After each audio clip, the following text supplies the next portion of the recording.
Bueno, qué pena. Entonces vamos a empezar revisando algunos conceptos esenciales de inestabilidad glenomeral.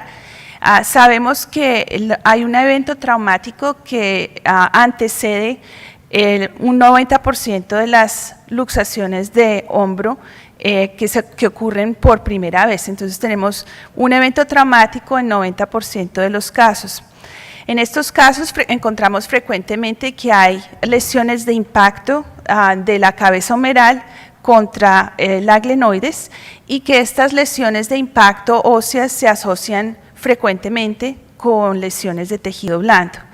Entonces, en términos generales, un evento traumático mayor antecede una dislocación inicial del hombro y luego ya eventos traumáticos menores pueden causar una dislocación recurrente del hombro. Esos son los conceptos clínicos que tenemos en la actualidad. Ahora, la cabeza humeral con respecto a la glenoides tiene un tamaño desproporcionado, lo que hace que haya un componente anatómico de base en el cual la cabeza humeral tiende a desalinearse de la cavidad glenoidea en la dirección anteroposterior. Típicamente la luxación ocurre anteriormente en un 90% de los casos. Hay mecanismos estabilizadores que hacen que la cabeza humeral permanezca en contacto a través de los arcos de movimiento con la glenoides y estos mecanismos se han dividido en mecanismos pasivos y mecanismos activos. Dentro de los mecanismos pasivos tenemos los ligamentos glenohumerales, que son en realidad redundancias de la cápsula articular del hombro. Son mucho más frecuentes en la parte anterior, en la cápsula anterior, y eso es porque la tendencia a dislocarse de la cabeza humeral es en el sentido anterior. Entonces tenemos el ligamento glenohumeral superior, que muy frecuentemente se origina conjuntamente con el tendón largo del bíceps. Tenemos el ligamento glenohumeral medio, que típicamente se origina en el cuadrante anterosuperior y puede también tener un origen conjunto con el ligamento glenohumeral superior, y tenemos el ligamento glenohumeral inferior con sus bandas anterior, posterior y un receso axilar. Estos son condensaciones de colágeno de la cápsula articular que ayudan a estabilizar la articulación. El labrum, el fibrocartílago del labrum ayuda mínimamente a incrementar la profundidad de la cavidad glenoidea, y tenemos también algunas estructuras óseas que ayudan a que la cabeza humeral no se traslade mayormente con respecto a la glenoides, incluyendo la coracoides y el proceso acromial anterior. En cuanto a los mecanismos activos, contamos con los músculos del manguito rotador y tenemos también el tendón largo del bíceps. Entonces tenemos aquí en este dibujo el supraespinoso, el infraespinoso y el subescapular.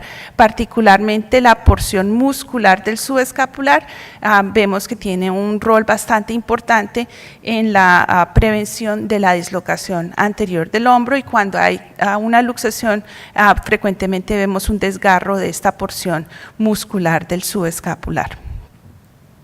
Ahora, los ligamentos glenohumerales tienen una función muy importante en la estabilidad glenohumeral.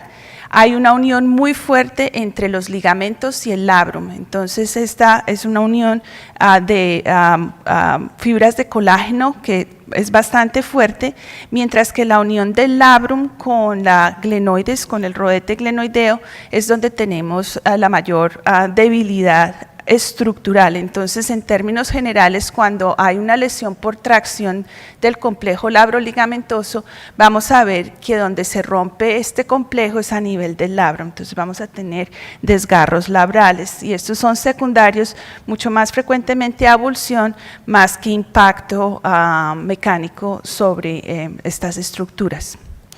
La inestabilidad glenohumeral se divide en inestabilidad traumática y se caracteriza clínicamente porque es unilateral, típicamente unidireccional, bien sea anterior, posterior, en algunos raros casos inferior o también superior.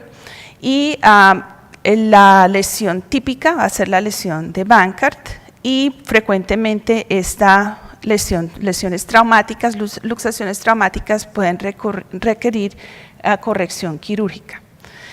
Hay otra variante de inestabilidad glenomeral que no nos vamos a referir en esta charla, y es la inestabilidad traumática. Típicamente es multidireccional, afecta a ambos hombros, es recurrente, y pues vamos a tener inestabilidad típicamente en todos los planos de rango de movimiento. Ahora, en términos generales, cuando ocurre una luxación traumática de hombro aguda, todo lo que necesitamos hacer en la sala de emergencias es una radiografía simple. La radiografía simple nos va a mostrar, confirmar la luxación, y sobre todo nos va a ayudar a confirmar que se ha reducido apropiadamente la cabeza humeral luego de las maniobras de reducción cerrada. Entonces tenemos aquí imágenes axilares demostrando la luxación anterior de la cabeza humeral con una lesión de Hill-Sachs. Está el húmero posicionado anteriormente con respecto a la glenoides, y se hace una reducción cerrada, y podemos ver que ahora la superficie articular de la cabeza humeral está en alineación apropiada con la glenoides. Cuando está indicado hacer una resonancia magnética, entonces, en pacientes que han tenido luxación de hombro, típicamente estos pacientes van a tener una inestabilidad recurrente. Entonces, en esos casos tenemos que hacer una valoración de qué elementos del complejo labro-ligamentoso están lesionados para que pueda hacerse una planeación preoperatoria adecuada. Y lo otro que es bastante útil el hacer resonancia magnética es cuando clínicamente no hay claridad si todos los hallazgos son en el complejo anterior o si hay un componente de inestabilidad posterior. Entonces, este paciente vemos en la radiografía simple un defecto de Hill-Sachs bastante claro, un poco de producción ósea en el rodete anteroinferior que podría ser relacionado con una lesión por impacto reciprocante en esta localización, y en las imágenes por resonancia magnética ya empezamos a ver que no solamente es la porción anterior de la glenoides que está comprometida, pero también hay una lesión extendiéndose posteriormente. Este paciente ya tiene una osteoartritis postraumática relacionada con un evento de luxación. Bueno, vamos a presentar el primer caso. Este es un hombre de 87 años que se cayó por las escaleras, más o menos 6 a 10 pies, y cayó sobre su hombro derecho. Luego de la caída, el paciente no tenía pues, dolor severo e inhabilidad para mover su brazo derecho. Entonces tenemos la radiografía inicial en la sala de emergencias. Vemos que no hay alineación de la cabeza humeral con la glenoides en la frontal. En la proyección axilar confirmamos que hay una dislocación anteroinferior de la cabeza humeral subcoracoidea. Vemos la coracoides en la proyección escapular, y el paciente se le hizo el diagnóstico de una dislocación, es la primera dislocación de hombro. Se le administró analgesia, se hizo la reducción cerrada y se practicaron las radiografías post-reducción, y podemos ver que hay una buena alineación ahora de la cabeza humeral con la cavidad glenoides. Se le dio un sling para llevar a la casa, y el paciente 2 días después de haber presentado este evento traumático inicial está durmiendo, se quitó el sling, puso la mano por debajo del hombro porque le gusta dormir de esa manera, y se vuelve a dislocar la cabeza humeral. Entonces presenta nuevamente a la sala de emergencias con esta luxación. Les tengo que decir que de los eventos más traumáticos que he tenido yo en mi carrera como radióloga fue hacer una proyección de Eiber en un paciente que se me dislocó en el magneto, no sé si a ustedes les ha pasado, pero me tocó llamar ortopedista, hacer la reducción ahí mismo.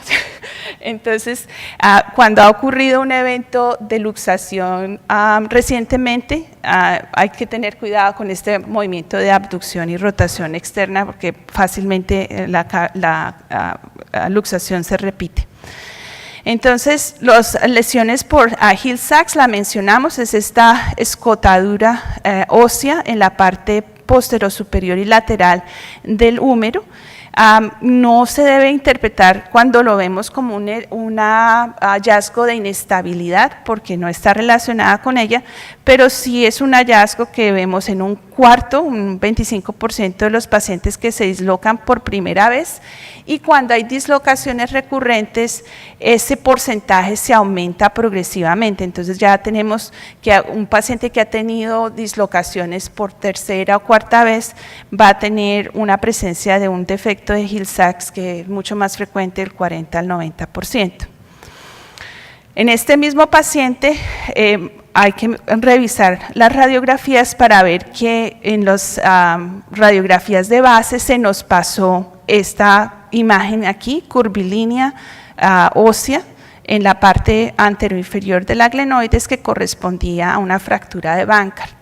Entonces esto no se diagnosticó prospectivamente, y el mensaje aquí es que tenemos que tener mucho cuidado al hacer el análisis del rodete anteroinferior en un paciente que ha tenido luxación anterior de hombro, porque estas fracturas de Bankart son el predictor más importante de una dislocación recurrente. O sea que si hubiéramos visto la fractura, tal vez el manejo hubiera sido un poco más cuidadoso de evitar que este paciente tuviera movimientos que fueran a dislocar, a luxar el hombro nuevamente. Entonces tenemos, aquí está el post-reducción en las radiografías de base, y 2 días después podemos ver un poco mejor la fractura de Bankart, tanto en las proyecciones frontales como en la axilar. Entonces la pregunta es para ver si vamos siguiendo los datos. ¿Cuál es la prevalencia de defectos de Hill-Sachs en la cabeza humeral en pacientes que tienen luxación recurrente de hombro? Si pueden, por favor, votar en sus teléfonos.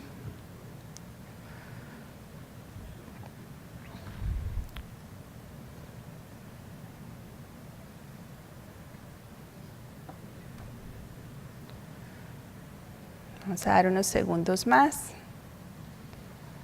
Perfecto. Entonces, cuando hay luxación recurrente de hombro, vamos a tener una prevalencia del 40 al 90% de una lesión de Hill-Sachs. En estas imágenes, en un paciente con luxación anterior de hombro recurrente, tenemos la presencia de una lesión de Hill-Sachs. La lesión de Hill-Sachs, a medida que hay más luxaciones, se empieza a hacer un efecto de atrición en el hueso, y vamos a empezar a ver aplanamiento del contorno óseo.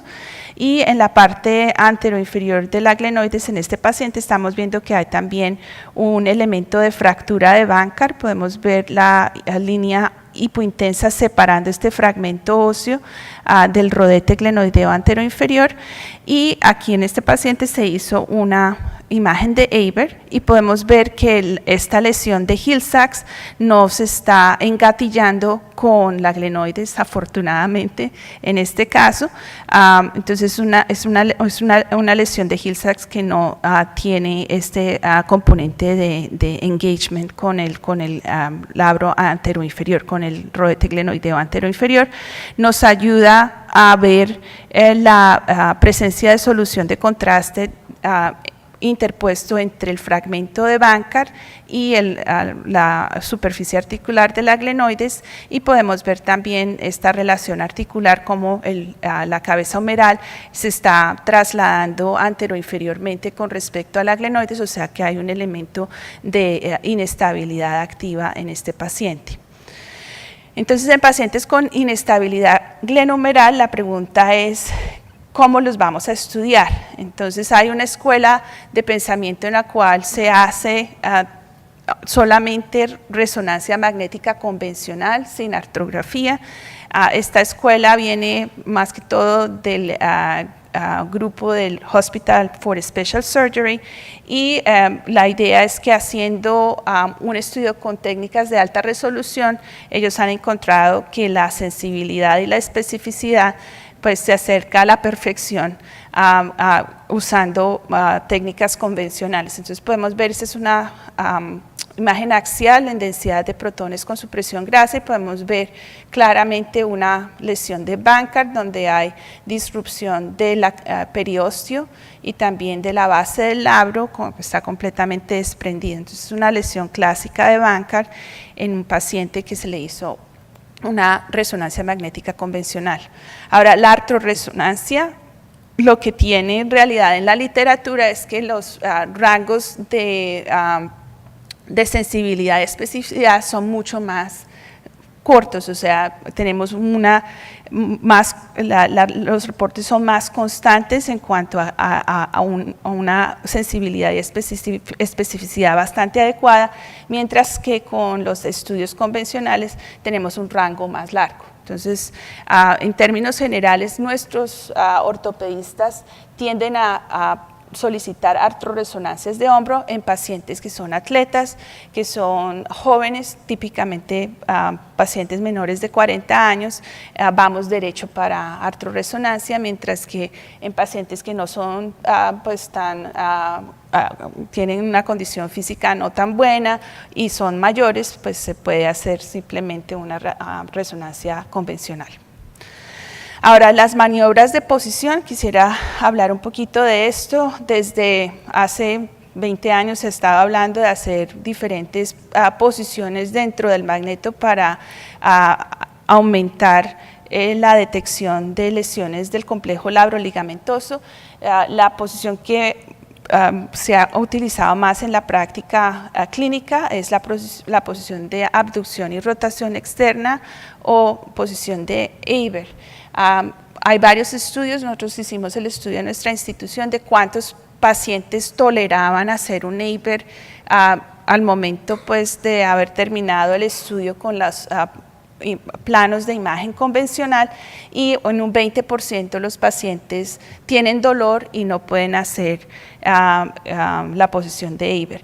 También hay que tener en cuenta que normalmente el tiempo para imagen que tenemos de un estudio de hombro es 30 minutos en nuestra institución. Cuando se va a hacer un Eiber, eso lo aumenta por lo menos unos 15 minutos más, y la razón es porque la bobina que se usa para hombro no se puede utilizar para Eiber. Tenemos que cambiar la bobina a una bobina flexible, a cambiar la posición del paciente, hacer una imagen de localización.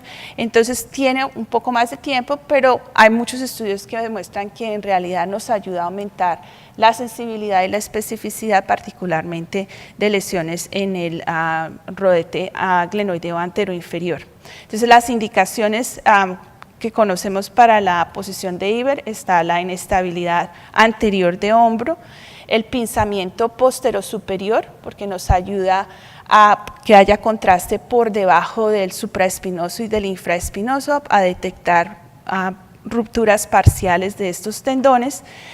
Nos ayuda también en estos casos a ver el contacto entre cambios quísticos de la cabeza humeral con el rodete posterior superior del hombro.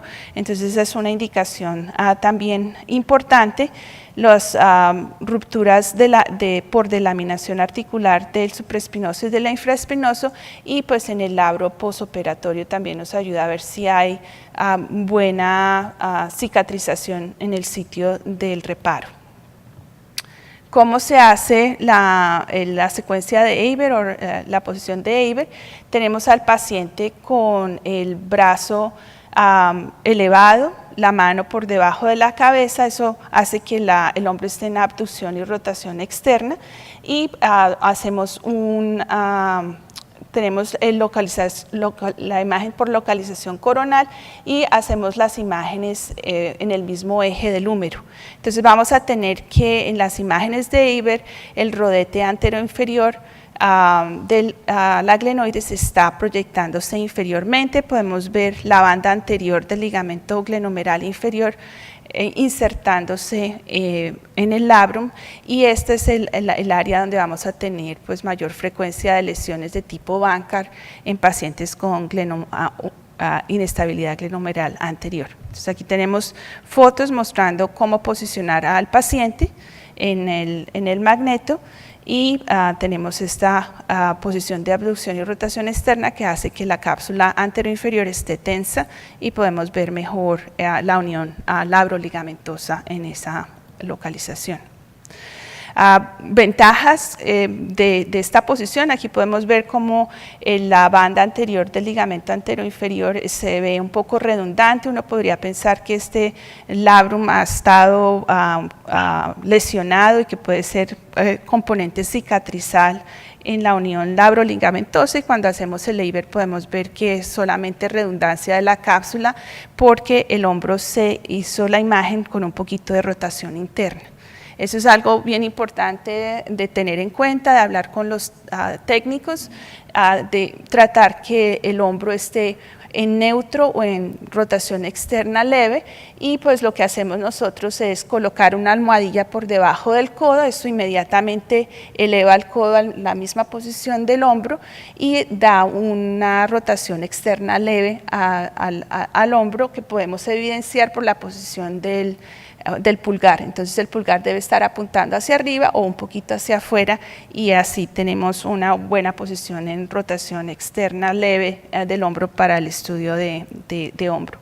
Cuando llegué a NYU se estaba haciendo mucho que ponían al paciente con la mano encima del abdomen, ¿cierto?, para que no se moviera y estuviera cómodo, y esa posición lo que hace es tenemos artefactos de movimiento respiratorio y tenemos rotación interna que no nos deja ver el rodete glenoideo anteroinferior. Entonces es muy importante tener una comunicación directa con los técnicos y saber que están haciendo el estudio con una posición adecuada. Hay otra maniobra posicional que se puede hacer. Esta maniobra posicional se llama fader, o en aducción y flexión con rotación interna. En este caso no hay necesidad de sacar al paciente de la bobina de hombro, se puede hacer con la bobina de hombro, y lo que hay que hacer es pedirle al paciente que lleve la mano del hombro comprometido al hombro que está sano, de esta manera, y hacemos el localizador. Aquí vemos el localizador en coronal, y hacemos una axial perpendicular a la cavidad glenoidea, y esto nos va a dar una tracción de la banda posterior del ligamento glenohumeral inferior en pacientes en que se sospecha que puede haber una ruptura del labro posterior-inferior. Ahora, en términos de anatomía del labrum, así como ayer hablamos de la anatomía del labrum acetabular, tenemos dos tipos importantes histológicos en el hombro.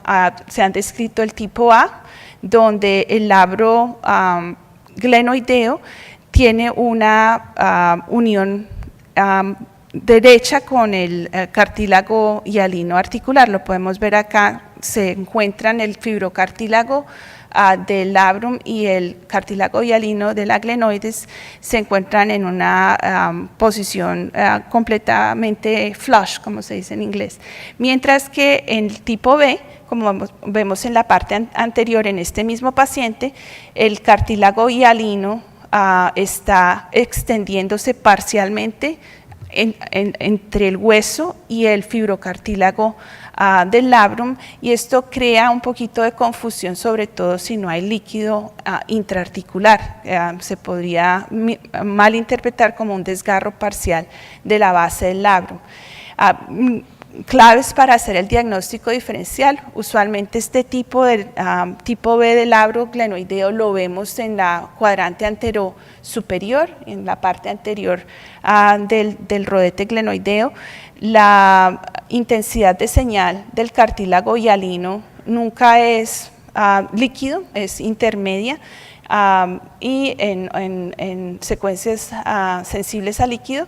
y lo otro es que pues es una estructura homogénea también en espesor, entonces no hay ningún desflecamiento o irregularidad en la unión labrocondral y de esa manera podemos hacer la distinción. Este tipo de labrum que vemos en la parte superior es lo que llamamos el labro meniscoide. Se llama labro meniscoide porque el borde libre articular del labro es bastante prominente en mis reportes yo siempre menciono este tipo de labro. ¿Por qué? Porque tiene una prevalencia mucho más alta de lesiones del borde libre, sobre todo en la parte superior para un SLAP de tipo 1, donde hay desflecamiento. Este tipo de labro es más susceptible a tener desflecamiento en pacientes jóvenes, y las lesiones de SLAP de tipo 3, donde tenemos una asa de Walden, requieren que haya de base un labrum meniscoide. Entonces me gusta dejar en el reporte evidencia de que hay este tipo anatómico de labro presente en un paciente. Aquí solamente volteé la imagen para mostrar por qué se llama meniscoide, porque pues se ve como un menisco de la rodilla, tiene una configuración muy similar. Entonces tenemos las configuraciones más comunes del labro glenoideo, es triangular, y podemos también tener una configuración redondeada, sobre todo en el rodete posterior inferior, y a veces vemos hendiduras en el labrum que son variantes anatómicas y no son patología. De los ligamentos glenomerales me voy a referir solamente al ligamento glenomeral inferior, que es el que nos interesa en este tema de inestabilidad glenomeral. Tenemos que el ligamento glenomeral inferior tiene una banda anterior, una banda posterior y un receso axilar. Estas bandas de tejido pueden malinterpretarse, sobre todo en cortes axiales, como cuerpos libres intraarticulares. Bueno, pasemos ya a la patología, a la dislocación anteroinferior de hombro.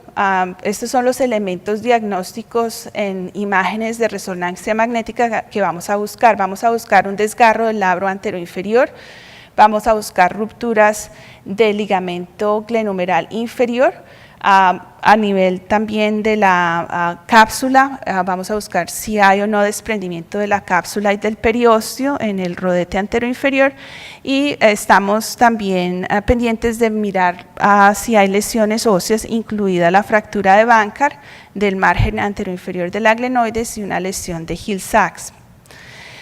La lesión de Bankart típica la podemos ver en esta imagen, donde hay un desprendimiento completo del periósteo.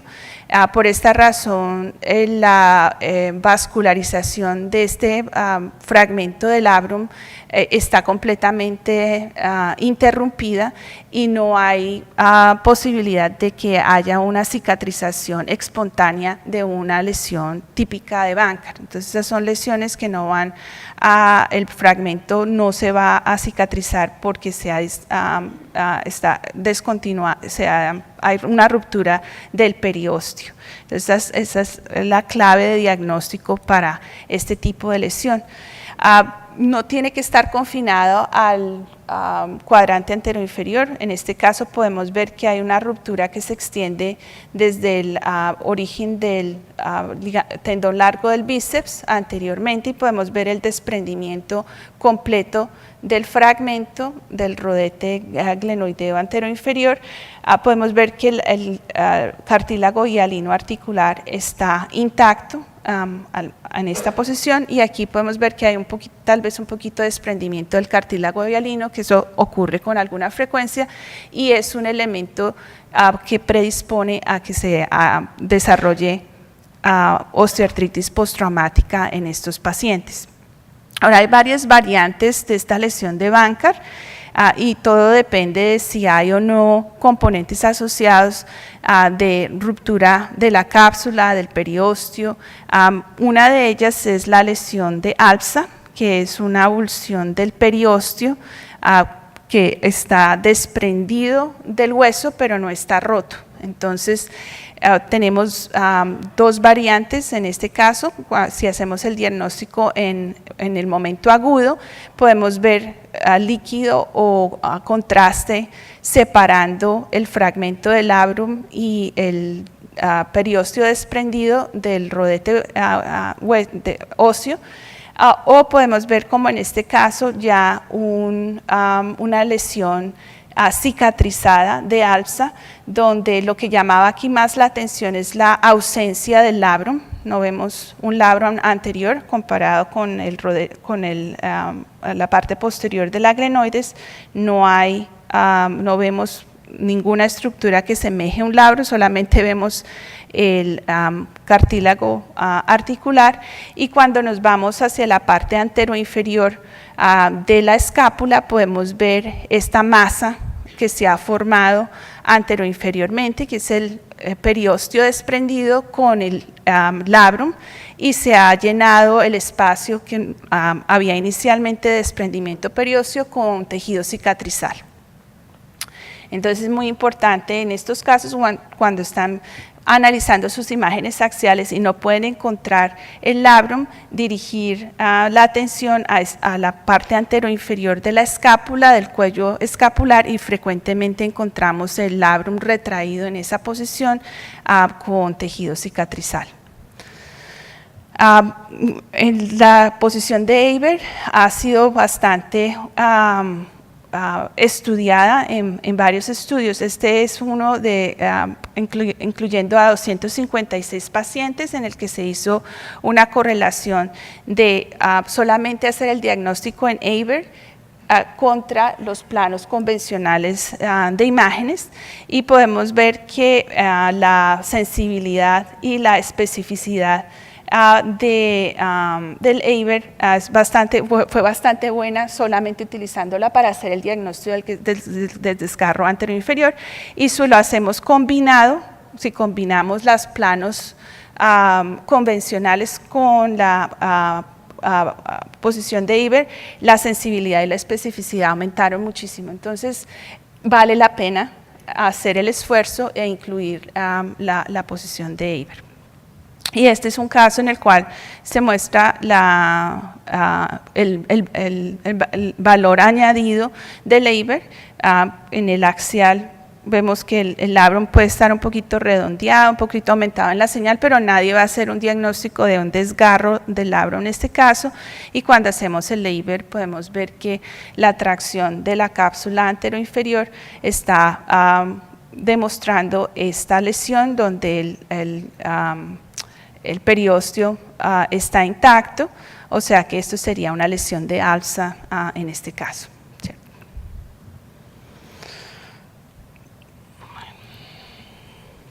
Ahora, este es un caso que quiero mostrar cómo la posición de Eber nos ayuda a no hacer el diagnóstico, porque el diagnóstico se hizo claramente en el corte axial. Podemos ver el contraste interpuesto entre el fragmento del labrum, está el desprendimiento perióstico, tenemos una colección de contrastes separando el rodete óseo del desprendimiento labro-ligamentoso, y habíamos pensado que esta era una lesión de ALPSA, pero cuando hicimos el Eber podemos ver que la cápsula está completamente, el periósteo está completamente desprendido. Podemos ver la ruptura en esta posición, y hay extravasación del contraste en los tejidos blandos periarticulares. Entonces esto no era un ALPSA, era un Bankart, y pues cambia un poco el pronóstico del paciente. Ahora, la otra lesión que quiero revisar es la lesión de Perthes. Es muy parecida a la lesión de ALPSA, pero en este caso el periósteo no está desprendido. Entonces tenemos una disrupción en la unión labro-ligamentosa. Vemos el contraste extendiéndose en esa localización, pero el periósteo está firmemente insertado en el hueso. Entonces, un 50% de pacientes en una serie reportada en AJR Estas lesiones de Perthes tampoco se vieron en las imágenes axiales, solamente en las imágenes por Eber. Entonces nos ayuda también a hacer más énfasis en tratar de incluir esta proyección. Las lesiones de Perthes se caracterizan por este desprendimiento a nivel de la unión del labro con el cartílago articular, y muy frecuentemente vamos a ver lesiones que no son de Hill-Sachs asociadas con ellas. Esta es una lesión por impacto, una lesión osteocondral por impacto de la cabeza humeral superolateral, que debe distinguirse de un Hill-Sachs que es más posterior, adyacente a la zona versón de la cabeza humeral. Sigamos revisando las variantes de Bankart. Esta que tenemos acá es una variante, se llama la disrupción glenolabral articular o lesión de GLAD. La diferencia entre esta lesión y una lesión de Perthes es que además del desprendimiento del labro, tenemos un desprendimiento de cartílago hialino articular. Cuando se describió esta lesión, se describió en pacientes que tienen dolor de hombro más que inestabilidad, o sea, no hay una correlación directa de inestabilidad glenohumeral. Sin embargo, en estudios más recientes que han reportado lesiones de luxación anterior aguda traumática por primera vez, hay casos de GLAD que se incluyeron en estas series. Entonces pienso que hay una variante de GLAD que sí está asociada con inestabilidad glenohumeral, aunque la mayoría sabemos que es un generador de dolor más que de inestabilidad. Y en las imágenes por artorresonancia lo que vamos a buscar es una disrupción también a nivel de la superficie articular del cartílago hialino. Tenemos aquí el fragmento del labrum asociado con un fragmento de cartílago articular, y lo podemos ver en diferentes planos. Pasemos ahora a revisar las lesiones óseas. Esta parte es muy importante para los ortopedistas. Queremos darles la información de qué tan grande es el fragmento de Bankart y cuánta pérdida de stock óseo hay en la parte anteroinferior de la glenoides, porque esto va a determinar si el paciente necesita o no una cirugía de reconstrucción ósea, bien sea un injerto óseo, bien sea fijar el fragmento de fractura o hacer una transferencia de la coracoides, un procedimiento de Latarjet, cuando hay una pérdida sustancial del stock óseo en la glenoides. Entonces lo que hacemos rutinariamente en nuestro departamento es utilizamos este sistema del círculo, utilizamos la parte inferior de la glenoides, hacemos dibujamos un círculo, medimos el defecto en su dimensión anteroposterior y hacemos una medida de la diámetro anteroposterior del círculo a este nivel, y hacemos un cálculo del porcentaje que se ha perdido por ese fragmento óseo. Si este defecto está entre 20 a 25%, es indeterminado de si se va a hacer o no un injerto, depende de los hallazgos clínicos. Si es más del 25%, definitivamente hay que hacer una cirugía reconstructiva. Entonces aquí venimos a una pregunta para que por favor voten. ¿Cuál de las siguientes lesiones óseas se correlaciona mejor con un riesgo incrementado de dislocación recurrente y de inestabilidad crónica? Una fractura del rodete glenoideo inferior, un defecto de Hill-Sachs, una fractura de la tuberosidad mayor o una fractura de la tuberosidad menor.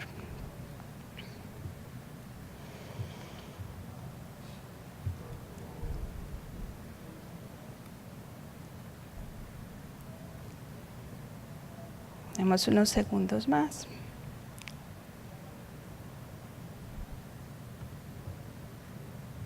¿Tenemos la respuesta para la votación?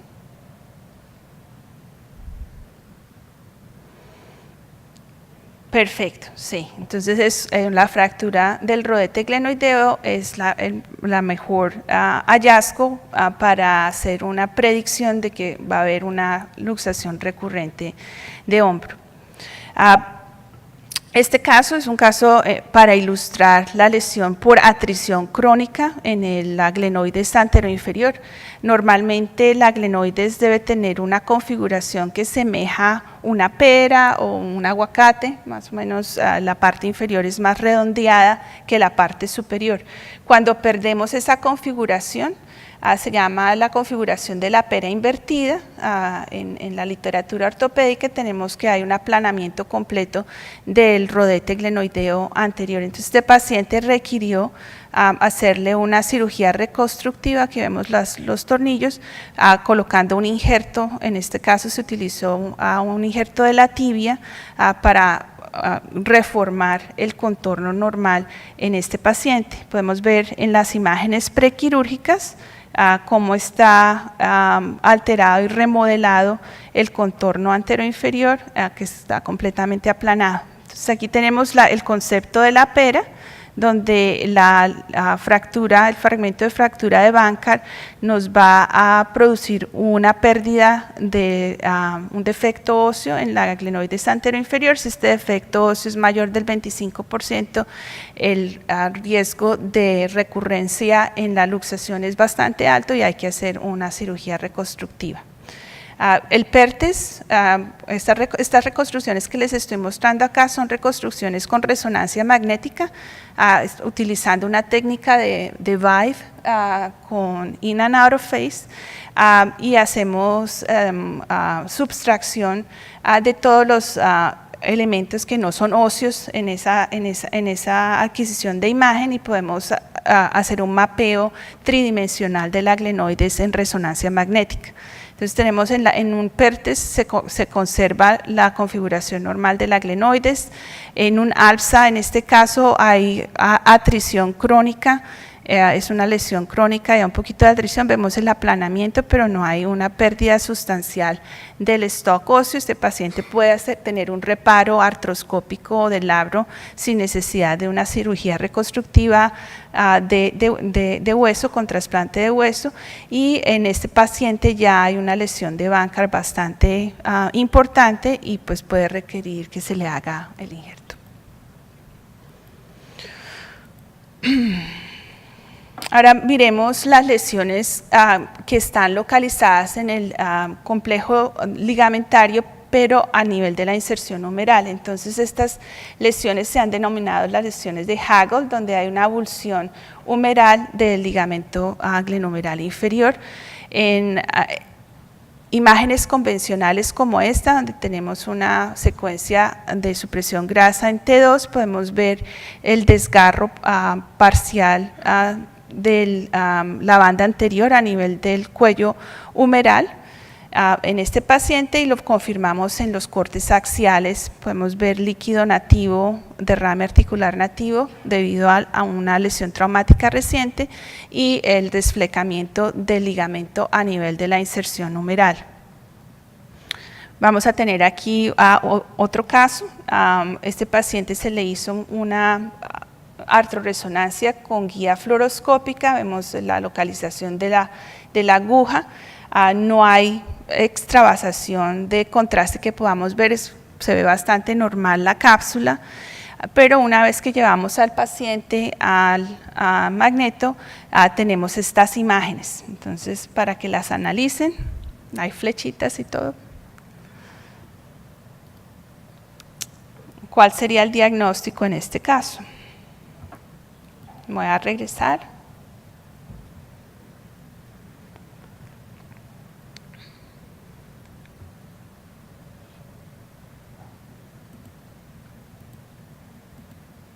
Ahora pueden votar.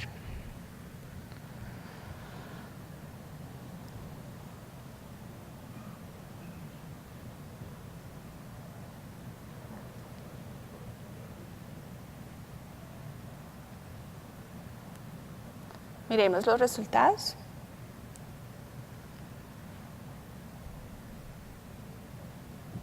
Entonces la mayoría optó por una avulsión humeral del ligamento glenohumeral inferior. Miremos el caso.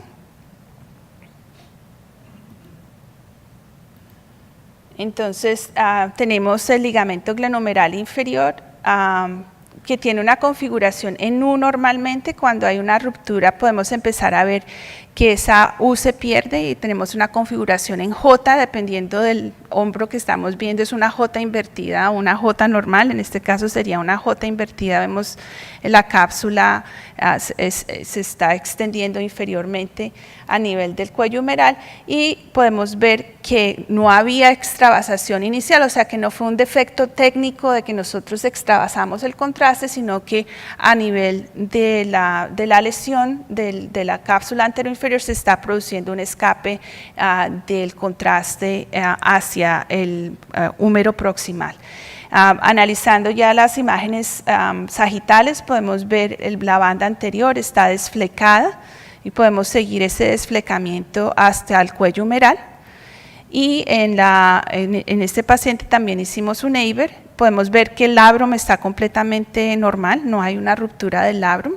Descartamos que la falla haya sido a ese nivel y podemos ver el desflecamiento nuevamente del ligamento de la banda anterior del ligamento glenohumeral inferior. Hicimos el diagnóstico de un Hagel.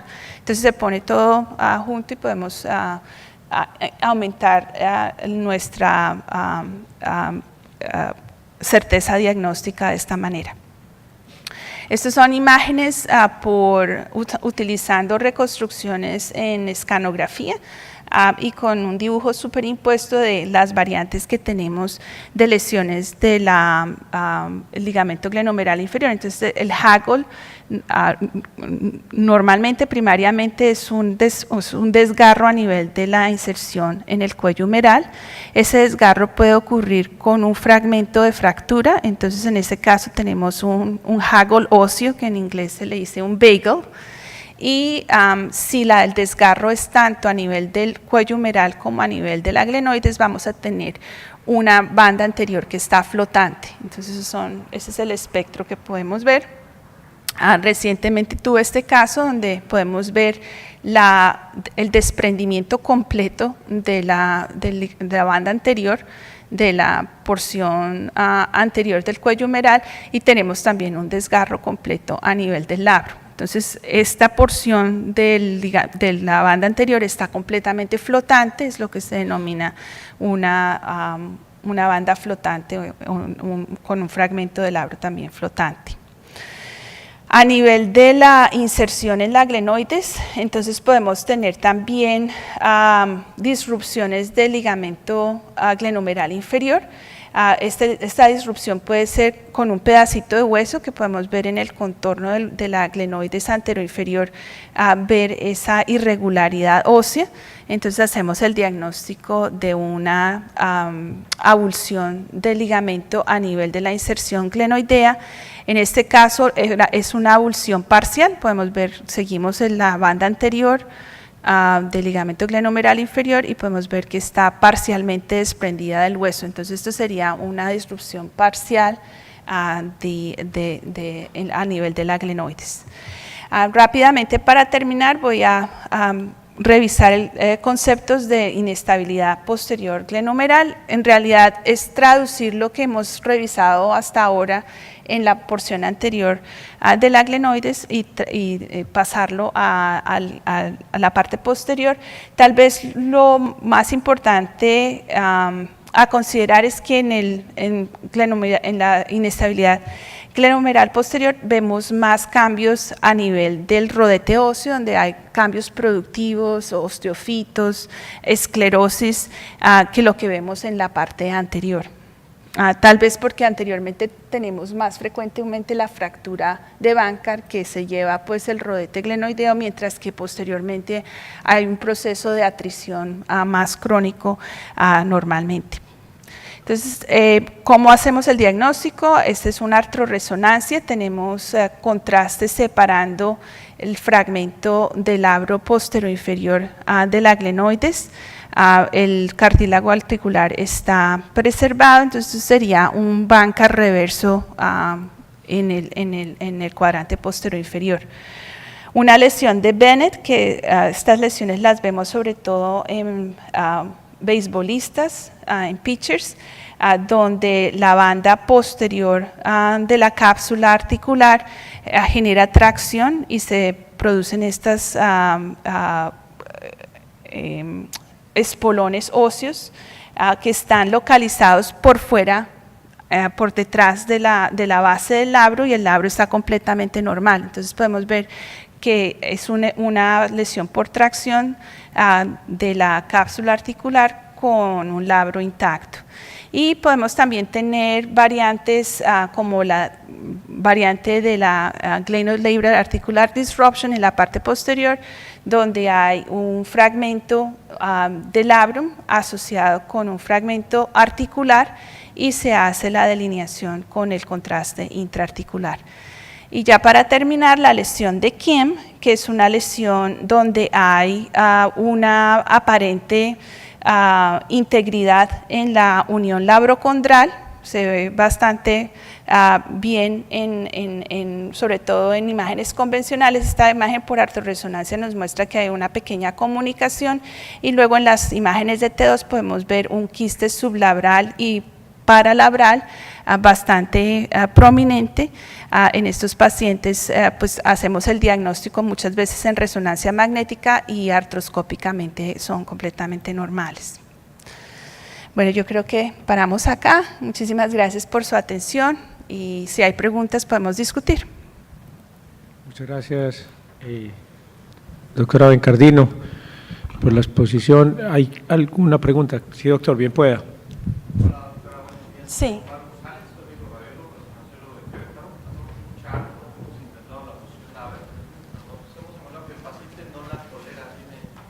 Perdón, gracias. Hola, le decía, hacemos mucha artorresonancia allá en Querétaro. La posición Haber en particular nos ha causado un poquito de problema porque el paciente generalmente no la tolera. Son pacientes generalmente que tienen mucho dolor. ¿Usan algo especial, sedan al paciente, algo adicional para poder hacer esta secuencia? No, lo único que hacemos es hablar con el paciente, tratar de convencerlos de que toleren el procedimiento, pero como le dije, 1 de cada 5 pacientes no tolera la posición. Sí, claro. O sea que eso es esperado. Yo pienso que el mensaje es: trate de hacerla siempre, y pues los pacientes que pues, físicamente no pueden tolerar la posición, pues no se puede hacer. Sí. Claro, perfecto. Sí. Gracias. Bueno, con mucho gusto.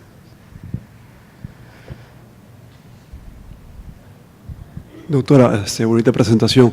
Una consulta, ¿hay alguna propuesta en cuanto a la fisiopatología de la banda flotante? No es algo que encontramos con frecuencia, pero cuando lo encontramos, normalmente los ortopedistas tienen alguna renitencia a aceptar este tipo de lesiones, ¿no? Argumentan que es una cuerda se rompe en un punto y no en dos. Entonces, sí. ¿Hay alguna propuesta fisiopatológica que esté emergiendo? Pues el diagnóstico imagenológico lo podemos dar nosotros. Ellos en general tienden a ser muy renuentes a aceptar que hay lesiones del ligamento glenohumeral inferior. Esa es la experiencia en nuestra práctica. Una de las cosas que implica cuando hay una lesión del ligamento glenohumeral inferior es que el reparo no puede ser artroscópico. Van a tener que hacer un reparo abierto. Entonces, pienso que en gran parte esa es la renuencia a no aceptar de que haya una lesión del ligamento glenohumeral inferior. Lo otro es que siguiendo estos pacientes desde el momento agudo hasta 6 meses después de la lesión y 2 años después de la lesión, hay un estudio muy lindo en el que se hizo eso. Las lesiones del ligamento glenohumeral inferior se cicatrizan espontáneamente. Entonces, pues esa es la otra razón por la cual ellos tal vez no van a tratar de reparar el ligamento glenohumeral inferior específicamente. Yo diría que los casos que yo he visto donde se repara el ligamento glenohumeral inferior específicamente es cuando el labro está completamente normal y esa es la única lesión y el paciente es inestable clínicamente. Perfecto. Sí, sí, doctor.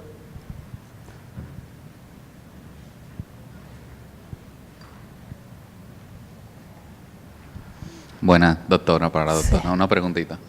Usted mencionó que tras la primera dislocación, un 25% de los pacientes ya tienen lesión de Bankart. De Hill-Sachs. De Hill-Sachs, perdón. Sí. O sea que el Bankart puede pasar desapercibido en la radiografía y todo eso. Entonces, pues, ¿por qué esperar una segunda dislocación para hacer la resonancia? Si se podría hacer y ver esas lesiones que están ocultas. Depende mucho de la edad del paciente. Entonces, este concepto de primera dislocación y el desarrollo de inestabilidad recurrente se ha visto asociado epidemiológicamente con la edad del paciente y con la actividad física. Entonces, si el paciente es menor de 25 años, la incidencia de inestabilidad recurrente va a ser muy alta, o sea, no, creo que es alrededor del 70%. Si el paciente es mayor, como mi paciente, que es un señor de 80 años que se cae por la escalera, es muy raro que haya una dislocación recurrente. En este paciente sucedió que se le luxó el hombro nuevamente debido a una posición que se debió haber evitado en el estadio postraumático agudo. Entonces la respuesta es, depende, si su paciente es atlético, tiene una dislocación de hombro que se presenta en edad joven, yo esperaría a que se resuelvan el momento traumático agudo los 3 meses, y si el paciente sigue presentando cliqueo o tiene sensación de inestabilidad, pues hacerle la resonancia magnética. No sé, Álvaro y Rodrigo, ¿cómo? Bueno, nosotros en general, tal como dice Jenny, en nuestro medio no hacemos resonancia como examen inicial, sino que son en los pacientes que tienen inestabilidad recurrente o que son pacientes jóvenes que tienen el primer episodio de luxación a muy temprana edad. Pero depende mucho de la actividad, obviamente. En alguien que tiene una actividad física importante, que anda en bicicross o que tiene una actividad muy demandante para el hombro, claro, esos pacientes requieren un estudio y cuidado dirigido. Si es alguien que es radiólogo y que solo levanta un dictáfono durante el día, probablemente no va a requerir ningún estudio adicional. Así que depende mucho de la actividad del paciente para definir el manejo.